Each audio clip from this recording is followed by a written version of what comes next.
Here's a look at what protests looked like yesterday in Fort Myers. Hundreds of people gathered to demand justice for George Floyd. This one stayed peaceful as well, but there was one thing that caused a little unrest on social media. A pile of bricks. People were worried that they were placed there for protesters to throw.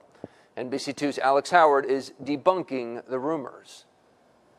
Yesterday afternoon here in downtown Fort Myers, George Floyd protesters found a pile of bricks on the sidewalk here, prompting concerns that they could be used as weapons. Now those same protesters want to find out who put them there. More protests in downtown Fort Myers on Monday, spilling over from the weekend. Just to show my support for the community. You know, I understand where they're coming from. I've had bad experiences myself. Some, like this man named Kyle, came to show support.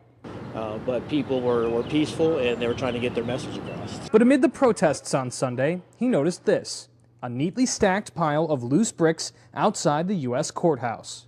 And I asked the Fort Myers police officer that was around the corner, I went up to the man and I said, "Do you know there's a pile of bricks over there at First and Monroe?"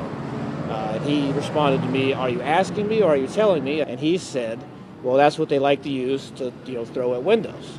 Fortunately, they weren't used for that purpose, but after posting a picture to Twitter, now he wants answers. What's their purpose? Maybe there was no purpose at all. Maybe they were just there from a repair or some construction. On Monday, the city told NBC2 the loose bricks were being temporarily stored to install a fiber optic cable, something those who work downtown noticed.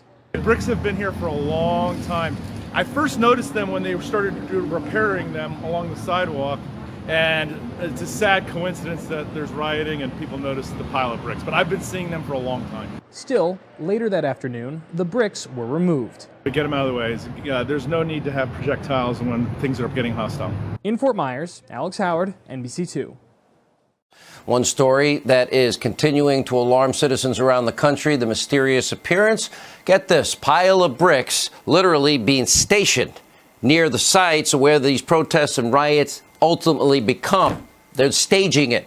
Joining us now to report on that disturbing story, he's in our West Coast Bureau tonight, our chief breaking news correspondent, Trace Gallagher.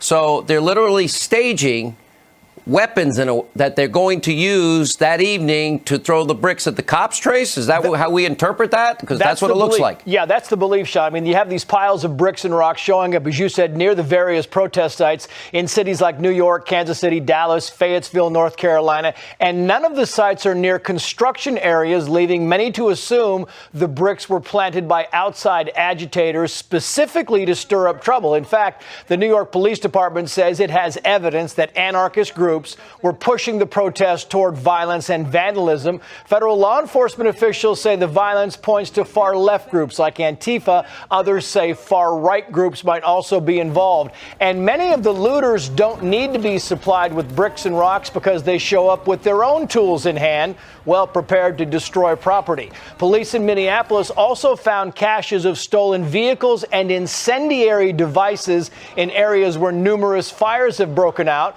And in Baltimore, there's evidence of double danger. Police have been sweeping the downtown area after, get this, finding both bricks and bottles with potential accelerants already inside them.